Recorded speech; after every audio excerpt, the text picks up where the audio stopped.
Hello बच्चों, स्वागत है आप सभी का कुसुम संस्कृत एकेडमी चैनल पर। तो बच्चों, जैसा कि हमने आज टेट के लिए टीजीटी पीजीटी का जो अपना संस्कृत का सिलेबस टॉपिक वाइज स्टार्ट किया हुआ है, उसमें जो है हमारे माहेश्वर सूत्र, वर्ण विचार, संधि प्रकरण और संज्ञा प्रकरण जो है वो कंप्लीट हो चुके हैं। और आज हम जो है अपना समास प्रकरण वाला टॉपिक करेंगे।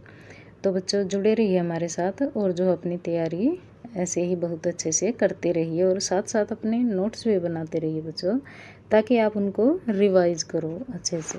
ठीक है। और बच्चों जो पसंद आए तो वीडियो को लाइक भी किया करो, चैनल को सब्सक्राइब किया करो बच्चों। ठीक है। तो चलिए शुरू करते हैं हम अपना समास प्रकरण।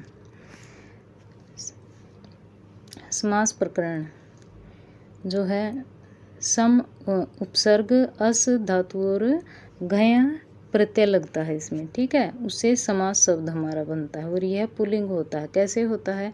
जो घय प्रत्यय होता है, ठीक है, उसकी जो है घ और य की इत संज्ञा होकर क्या बचता है इसमें? अशेष बचता है। ठीक है। घय प्रत्यय में अशेष बचता है और अचोय नीति सूत्र से जो है आदि वृद्धि होकर, ठीक है, जो अच होता है, अच में आदि वृद्धि होकर क्या बन जाएगा? आस बन जाएगा। ठीक है। अस धातु का क्या बन जाएगा? आस बन जाएगा। तो बन जाएगा हमारा सम आस और घय का बच जाएगा तो बन जाएगा हमारा समास। ठीक है। तो इस प्रकार से हमारा समास बनेगा। और जो घय प्रत्यय से जो शब्द बनते हैं वो सदैव जो है पुल्लिंग में ही बनते हैं, इसलिए समास भी हमारा पुल्लिंग शब्द है। ठीक है। इसकी परिभाषा है स्मशनम समास है, अर्थात संक्षेपण। ठीक है। संक्षेपण क्या होता है? छोटे रूप में लिखना किसी चीज़ को। ठीक है। किसी बड़े शब्द को, किसी जो बड़ी जो है हम किसी चीज़ की को समझाते हैं तो उस बड़े रूप को जो है छोटे रूप में कम शब्दों में समझाना, ठीक है, उसे कहते हैं हम समास। तो संक्षेपण को समास कहते हैं। कृतधित समासश्च प्रातिपदिकम, इस सूत्र से सामासिक पद की प्रातिपदिक संज्ञा होती है। ठीक है। जो सामासिक जो पद होता है हमारा, उसकी क्या होती है? प्रातिपदिक संज्ञा होती है। सुपो धातु प्रातिपदिक सूत्र से सामासिक पदों के अंत में जो विभक्तियां होती हैं उनका क्या है? लोप हो जाता है। किससे? सुपो धातु प्रातिपदिक इस सूत्र से। ठीक है। जो अंतिम विभक्तियों का लोप हो जाता है समास में। ठीक है। आगे है समास विग्रह की। विग्रह क्या होता है? ठीक है। जैसे राज पुरुष है, ये क्या है हमारा? ये समस्त पद है, जुड़ा हुआ पद है। ठीक है। इसको हम विग्रह करेंगे राज्ञ पुरुष है, इसमें विभक्ति को दिखाएंगे। ठीक है। राज पुरुष है तो इसमें राज में कौन सी विभक्ति है? राज्ञ है। ठीक है। राज्ञ अर्थात षष्ठी विभक्ति जुड़ के कौन सा रूप हो जाएगा हमारा? राज्ञ है। और पुरुष में प्रथमा विभक्ति जुड़ के पुरुष रूप बन जाएगा तो राज्ञ पुरुष है। यह समास विग्रह होता है। ठीक है। यह विग्रह दो प्रकार का होता है, लौकिक और अलौकिक। लौकिक विग्रह वह होता है जिसका लोक में प्रयोग किया जाता है। ठीक है। जैसे राज्ञ पुरुष है। और अलौकिक विग्रह वह होता है जिसका लोक में प्रयोग नहीं किया जाता। लोग कौन होते हैं? जो जनसाधारण होते हैं, उसमें जो है प्रयोग नहीं होता, उसे अलौकिक विग्रह कहते हैं। जैसे यहाँ पे ये जो विभक्तियाँ होती हैं ये साथ में जुड़ी हुई हैं राज्ञ पुरुष में, और यहाँ पर है ये घस। ठीक है। षष्ठी विभक्ति कौन सी होती है? घस प्रत्यय जो लगता है षष्ठी विभक्ति में, और सु जो है वो प्रथमा विभक्ति में लगता है। ठीक है। सु औ जस अम औट सस। तो इस प्रकार से जो हमारे ये 21 प्रत्यय हैं, सुप प्रत्यय हैं जो हमारे जो शब्दों में लगते हैं, तो इनमें जो घस प्रत्यय है ये जो है षष्ठी विभक्ति में लगता है। ठीक है। तो राजन घस क्या हो जाएगा? षष्ठी में राज्ञ हो जाएगा और पुरुष सुप्रथमा में पुरुष बन जाएगा। आगे है समास के भेद। समास के भेद। लघु सिद्धांत कौमुदी के अनुसार समास के 5 भेद होते हैं। केवल समास, अव्ययी भाव समास, तत्पुरुष समास, बहुव्रीहि और द्वंद्व समास। ठीक है। अब आप कहोगे मैम क्रमधारय और द्विगु तो आपने बोला ही नहीं। तो बच्चों जो क्रमधारय होता है वो तत्पुरुष समास का ही भेद होता है, ठीक है। और तत्पुरुष का तो क्रमधारय हो जाएगा और द्विगु जो है वो क्रमधारय का भेद हो जाएगा। तो इस प्रकार से ये क्रमधारय और द्विगु जो हैं ये तत्पुरुष के ही भेद हैं, ठीक है। आगे है केवल समास क्या होता है। विशेष संज्ञा विनिर्मुक्त है, केवल समास है प्रथम है, अर्थात संज्ञा रहित केवल समास होता है। जो संज्ञा से रहित होता है वो कौन सा होता है, वो केवल समास होता है। और यह समास का प्रथम है, यानी कि यह समास का प्रथम भेद है। जैसे भूत पूर्व है तो इसे विग्रह करेंगे तो पूर्वम भूत है। पूर्वम में कौन सी विभक्ति आई है हमारी, द्वितीया, और भूत में आई है प्रथमा, ठीक है। पूर्व अम, ऐसे अलौकिक विग्रह कैसे हो जाएगा, पूर्व अम और भूत सु, ठीक है। पूर्व अम भूत सु, तो यह हमारा क्या हो जाएगा, यह हमारा अलौकिक विग्रह होके बनेगा। और पूर्वम भूत है क्या है, पूर्वम भूत है जो है वो लौकिक विग्रह है, ठीक है। और भूतपूर्व क्या है, ये हमारा समस्त पद होता है, ठीक है। आ गया समझ में। आगे है हमारा वागर्थावीव, ये क्या समस्त पद है। और वागर्थो ईव क्या हो जाएगा, लौकिक विग्रह हो जाएगा। और वाग अर्थऊ ईव, ठीक है। तो इस प्रकार से ये जो दोनों हैं ये केवल समास के उदाहरण हैं और यहीं से जो है क्वेश्चन बनते हैं। और बच्चों ये आपको ध्यान रखने हैं, ठीक है, कि भूतपूर्व, पूर्वम भूत, वागर्थावीव, वागर्थो ईव, ये जो है किसके उदाहरण हैं, ये जो हैं दोनों केवल समास के उदाहरण है। और केवल समास में जो है सह सुपा सूत्र होता है, ठीक है। एक केवल समास में क्या होता है, सह सुपा, यह सूत्र होता है। और इस सूत्र से क्या होता है कि आप लिख लो इसको बच्चों, ठीक है। क्या होता है कि सुप सुपा, ये सह सुपा जो है ये क्या होता है, ये सूत्र है, ठीक है। और फिर इसकी वृत्ति लिखेंगे, ठीक है, ये इसकी वृत्ति है।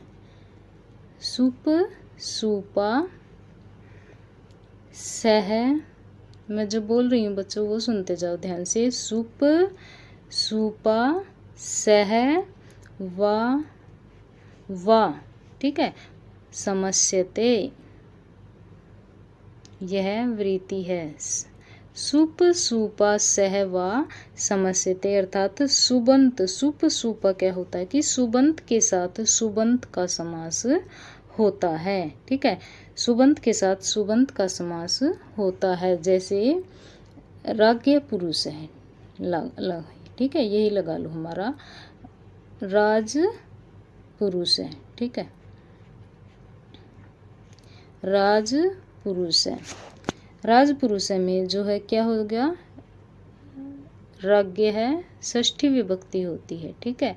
राज्ञ पुरुष है,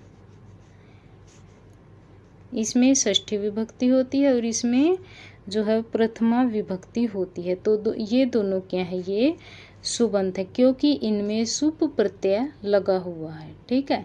सुप सुपा यानी कि राज्ञ में कौन सी षष्ठी विभक्ति, घस, ठीक है। घस क्या है हमारा, घस क्या है बच्चों, हमारा सुप प्रत्यय है, ठीक है।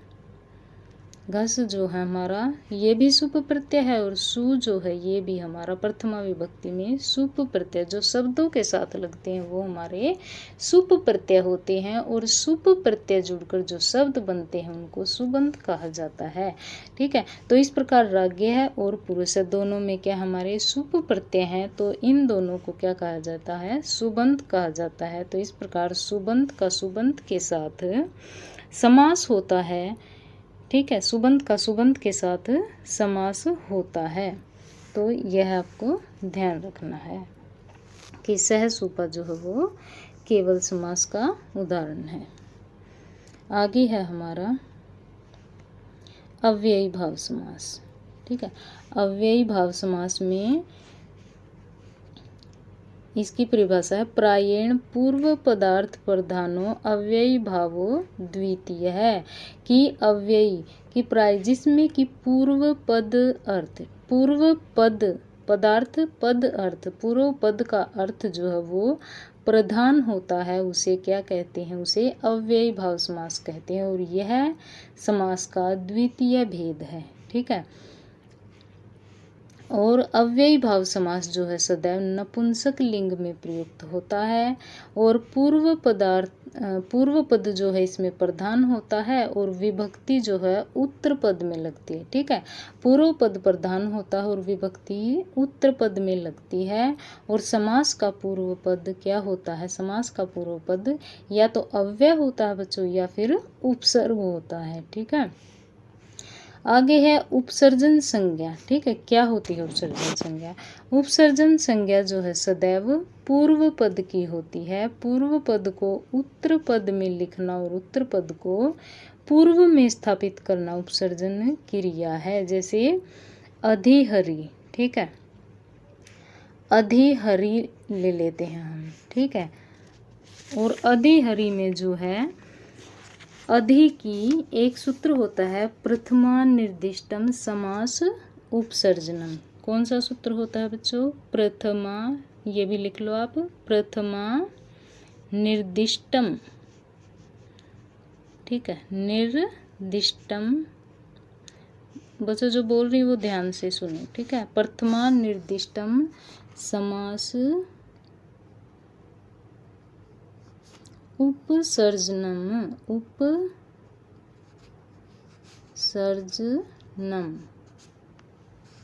ठीक है। ये होता है, ये सूत्र होता है। इस सूत्र से क्या होता है, इस सूत्र से जो हमारा अधिहरि होता है ना, इस सूत्र से अधिहरि में जो अधि होता है उसकी क्या होती है, उसकी उपसर्जन संज्ञा होती है। ठीक है। उपसर्जन संज्ञा होती है। और जो ये हमारा सूत्र है ना, उपसर्जन संज्ञा होती है। ठीक है। प्रथमा निर्दिष्टम समास उपसर्जनम से उपसर्जन अधि की उपसर्जन संज्ञा होकर के और उपसर्जन पूर्वम सूत्र। ठीक है। कौन सा सूत्र हो जाएगा? उपसर्जन पूर्वम। उपसर्जन पूर्वम ये सूत्र होता है। इस सूत्र से जो है उपसर्जन का पूर्व प्रयोग हो जाएगा। कौन सा था हमारा उपसर्जन? अधि। ठीक है। अधि की जो है प्रथमा निर्दिष्टम समास उपसर्जनम सूत्र से उपसर्जन संज्ञा होकर उपसर्जन पूर्वम इस सूत्र से उपसर्जन पूर्व में इस सूत्र से क्या हो जाएगी, उपसर्जन का पूर्व प्रयोग हो जाएगा। ठीक है। उपसर्जन पूर्वम उपसर्जन, ये पूरा आएगा बच्चों, यहाँ पे ना हलंत नहीं आएगा इसमें। उपसर्जन पूर्वम इस सूत्र से अधि का जो है पूर्व प्रयोग हो जाएगा।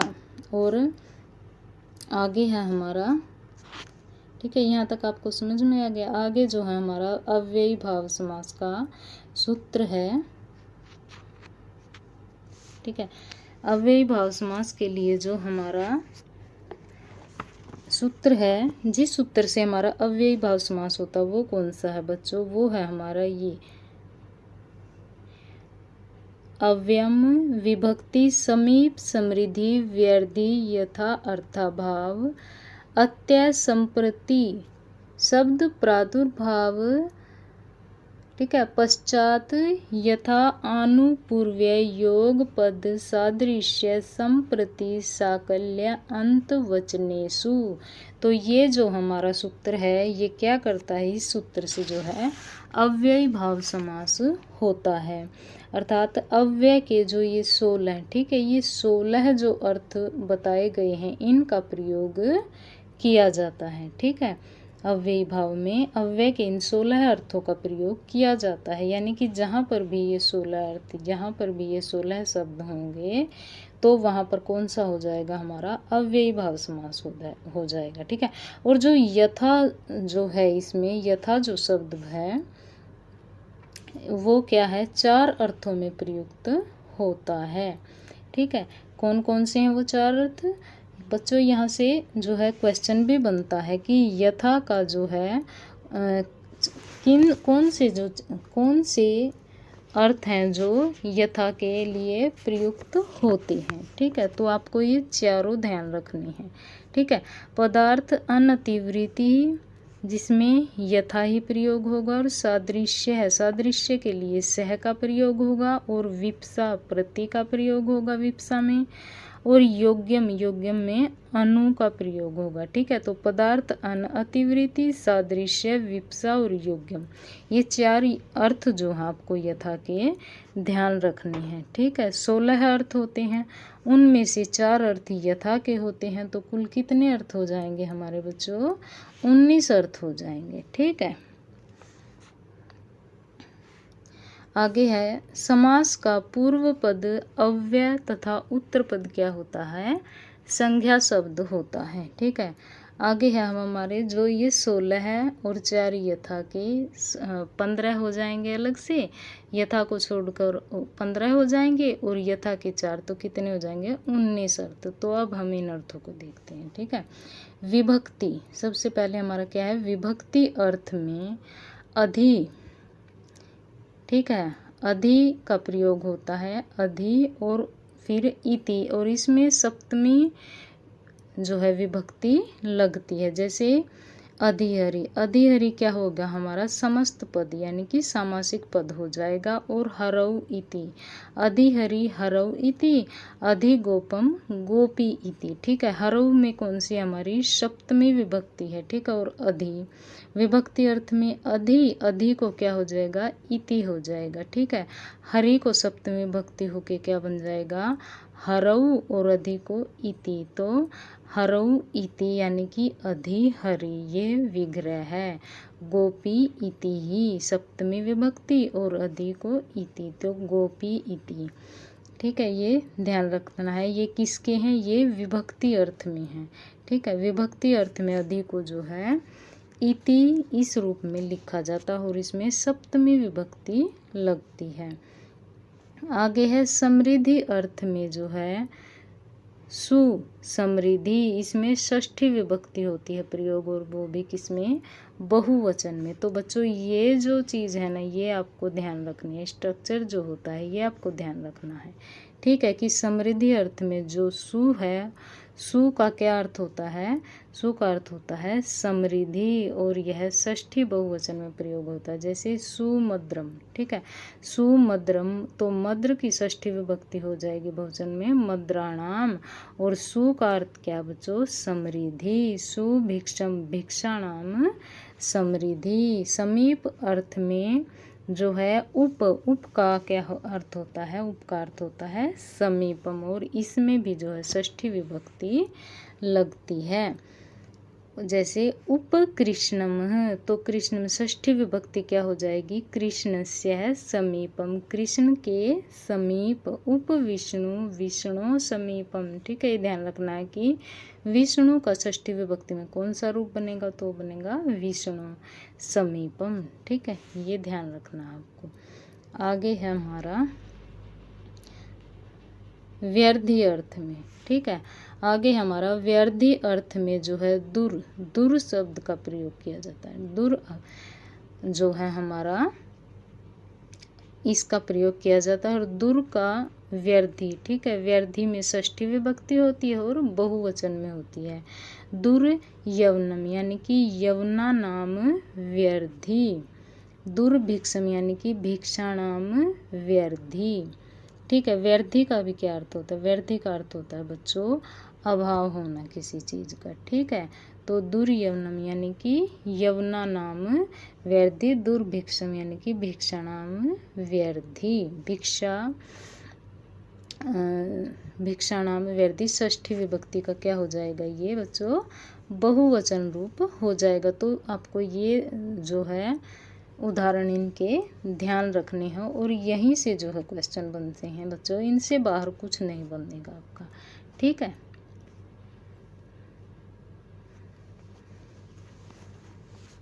आगे है बच्चों अर्थाभाव अर्थ में, ठीक है, अर्थाभाव अर्थ में क्या हो जाएगा हमारा निर का अर्थ होता है अभाव, यानी कि निर्मक्षिकम, षष्ठी विभक्ति में हो जाएगा मक्षिकाणाम अभाव है।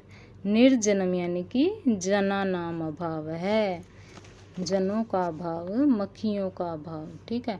आगे है अत्य अर्थ में।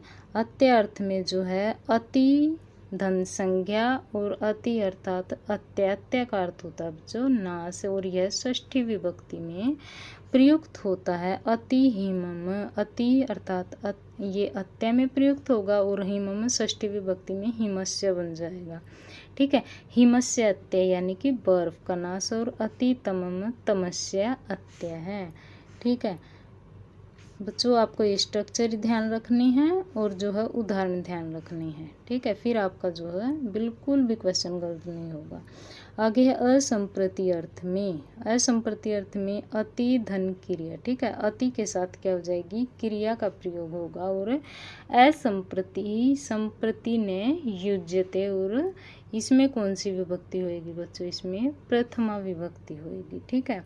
अति निद्रम यानी कि निद्रा अति किस अर्थ में होगा संप्रति, यानी कि संप्रति ने असंप्रति में और संप्रति ने युज्यते, यानी कि निद्रा संप्रति ने युज्यते। अति हसनम संप्रति ने युज्यते, ठीक है, ये ध्यान रखना है। असंप्रति के लिए संप्रति ने युज्यते यह प्रयोग होगा। शब्द प्रादुर्भाव अर्थ में जो है इति शब्द का प्रयोग होगा, और इति के साथ इति शब्द से इति शब्द का प्रयोग होगा, और प्रादुर्भाव या फिर प्रकाश और षष्ठी विभक्ति में प्रयोग होगा इसका। इति हरि यानी कि हरि शब्दस्य प्रादुर्भाव या फिर प्रकाश, हरि शब्दस्य प्रादुर्भाव या हरि शब्दस्य प्रकाश है। इति विष्णु शब्दस्य प्रादुर्भाव या विष्णु शब्दस्य प्रकाश, विष्णु शब्द का प्रादुर्भाव या विष्णु शब्द का प्रकाश, ये इसका उदाहरण है। आगे है पश्चात अर्थ में। अनु का जो है पश्चात अर्थ में प्रयोग किया जाता है और षष्ठी विभक्ति में होता है। अनु विष्णु यानी कि षष्ठी विभक्ति में बन जाएगा विष्णु, और अनु हो जाएगा पश्चात अर्थ में, यानी कि विष्णु पश्चात, विष्णु के पश्चात, ठीक है। अनु गुरु पश्चात यानी कि गुरु के बाद। आगे है हमारा आनुपूर्व्य अर्थ में। आनुपूर्व्य अर्थ में आनु का प्रयोग होगा, और आनु जो है वो आनुपूर्वेण और षष्ठी विभक्ति में प्रयोग होता है। जैसे आनु ज्येष्ठम का क्या हो जाएगा षष्ठी में ज्येष्ठस्य बन जाएगा, और आनु जो हुआ आनुपूर्वेण में प्रयोग हो जाएगा, तो ज्येष्ठस्य आनुपूर्वेण यानी कि आनु ज्येष्ठम, ठीक है। आपसे ऐसे भी पूछ सकते हैं विग्रह दे के, ठीक है, कि ज्येष्ठस्य आनुपूर्वेण, तो इसका क्या हो जाएगा समस्त पद बन जाएगा आनु ज्येष्ठम, और यह किस अर्थ में है आनुपूर्व्य अर्थ में है, ठीक है। आगे है सादृश्य अर्थ में सह, ठीक है, सह सादृश्य में षष्ठी विभक्ति में व्यक्तिवाचक शब्द होता है, ठीक है।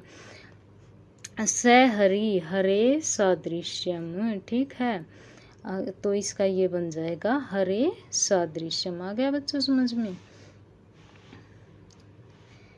ये सह की जगह ये स का प्रयोग हुआ, तो बच्चों ये भी आगे जो है आपको समझाऊंगी, ठीक है। आगे है पदार्थ अनतिवृत्ति अर्थ में, ठीक है।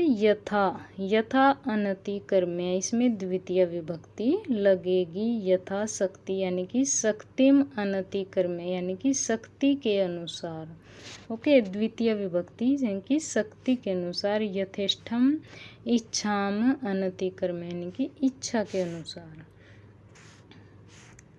तो बच्चों यहाँ तक आपको अच्छे से समझ में आ गया। चलो आगे चलते हैं। बच्चों अगर अच्छे से आपको समझ में आ रहा तो बच्चों लाइक ज़रूर करो, और कमेंट भी किया करो, अपना फीडबैक भी दिया करो बच्चों कि आपको क्लास कैसी लग रही है, ओके। आपके लिए बेनिफिशियल है।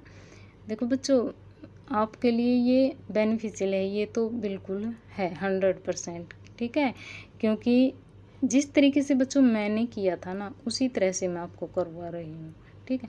और इस कंटेंट को याद करके ना आपका जो है बिल्कुल जो है आपके ग्रामर अगर आप ध्यान से कर लोगे ना बच्चों, क्योंकि एचटेट में ना ग्रामर जो है बहुत ज़्यादा पूछी जाती है, ठीक है।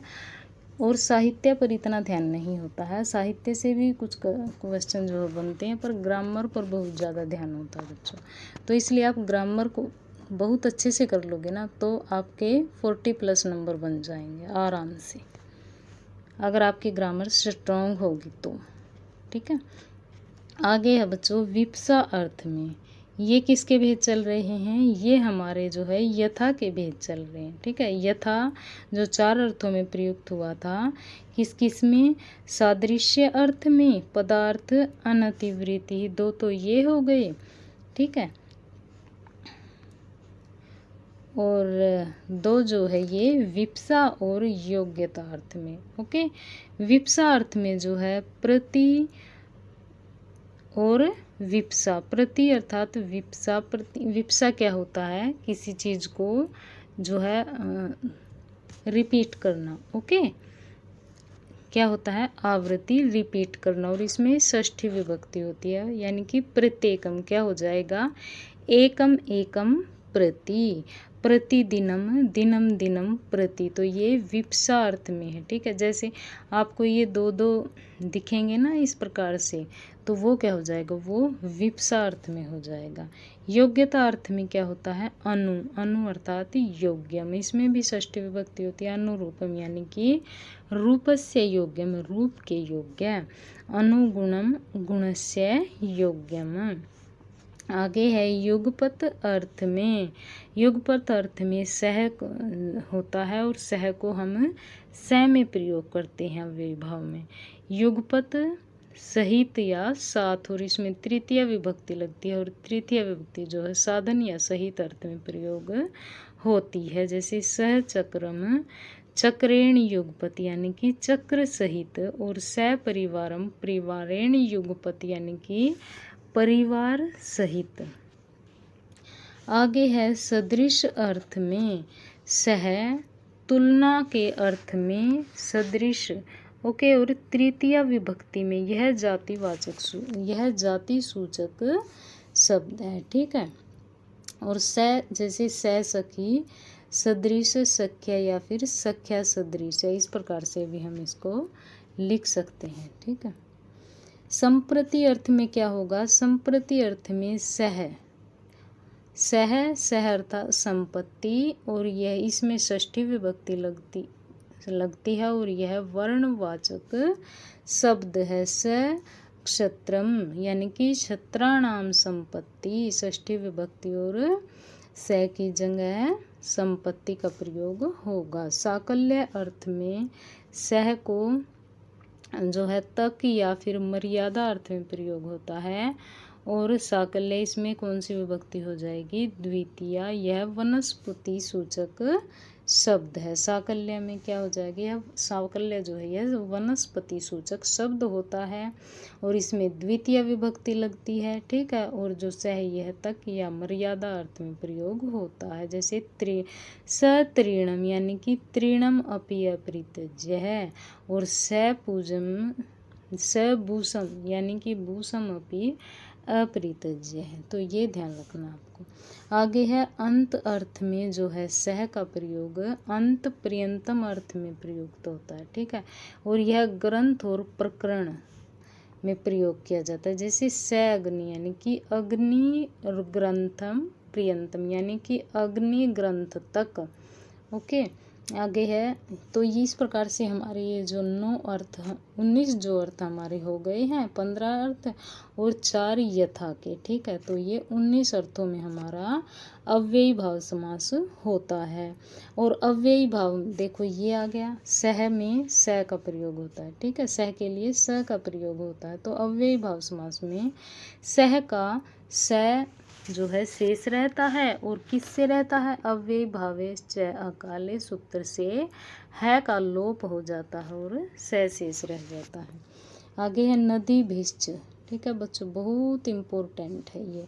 नदी भीष्ट यदि पूर्व पद संख्यावाची हो तथा उत्तर पद में नदी विशेष का नाम आए तो अव्ययी भाव समास होता है। जैसे पंचगंगम क्या हो जाएगा, पंचानाम गंगानाम समाहार है, द्वियमुनम द्वयो यमुन्यो समाहार है। तो समाहार ये देख करना बच्चों, और ये पंच, ठीक है, पंच ये जो संख्यावाचक शब्द होते हैं इनको देख करना, आप द्विगु मत कराना, ठीक है। यहाँ पर बहुत गड़बड़ होती है बच्चों से। जिसने ये पढ़ लिया है उसका गलत नहीं होगा, ठीक है, आपका तो बिल्कुल नहीं होगा। ओके, पंचगंगम और द्वियमनम इनमें किसका प्रयोग हुआ है, इनमें नदी शब्द का, ठीक है। यदि प्रथम शब्द जो है वो क्या हो, संख्यावाची हो, और द्वितीय जो है नदी विशेष हो, ठीक है, नदी से संबंधित। पंचगंगम और द्वियमनम, तो इस प्रकार इनमें नदी शब्द का प्रयोग हुआ है बाद में। तो इस प्रकार ये नदी भीष्ट इस सूत्र से अव्ययी भाव समास के उदाहरण हैं। इनमें अव्ययी भाव समास हो जाएगा। संख्यावश्येन इस सूत्र से क्या होता है, इस सूत्र से होता है कि यदि पूर्व पद संख्यावाची हो और उत्तर पद जो है वंशवाचक हो, ठीक है। नदी भीष्ट में क्या था, पूर्व पद संख्यावाची और उत्तर पद क्या हो, नदी विशेष से संबंधित हो, जैसे गंगा यमुना, ठीक है।